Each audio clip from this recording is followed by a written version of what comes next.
Et puis cette bonne nouvelle en faveur de la population de Lualaba, la commissaire générale en charge de l'économie de cette province a annoncé l'arrivée de plusieurs tonnes de maïs qui seront vendues à un prix raisonnable. Question de permettre à la population de s'en procurer. Les efforts du gouvernement provincial dans la lutte contre la rareté de cette denrée alimentaire.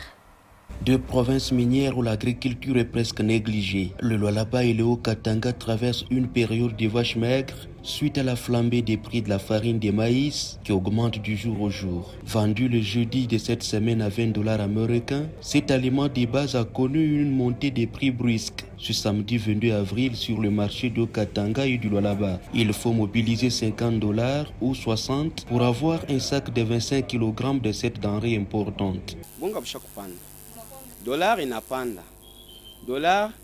La hausse des prix de la farine est due à la dépréciation de la monnaie locale face au dollar américain. Nous achetons cher un sac de farine à Kasumbalesa sans compter les frais de déclaration et autres taxes. C'est ce qui fait que nous puissions aussi revendre cher pour obtenir les bénéfices. Sasa kama unauza kwa 13,000 na déclaration, na transport, biote.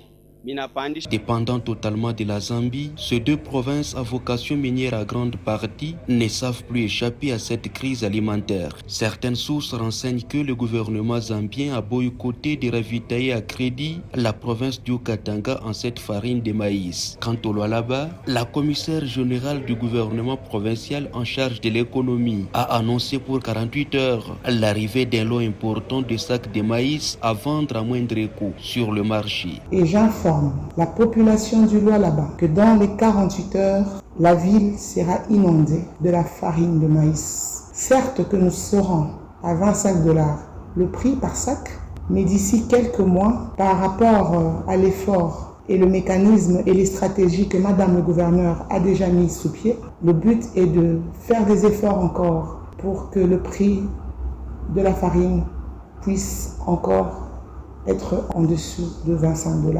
Si au Lualaba, la solution est garantie à la population, dans le Haut-Katanga, la population l'attend des autorités compétentes à bras ouverts.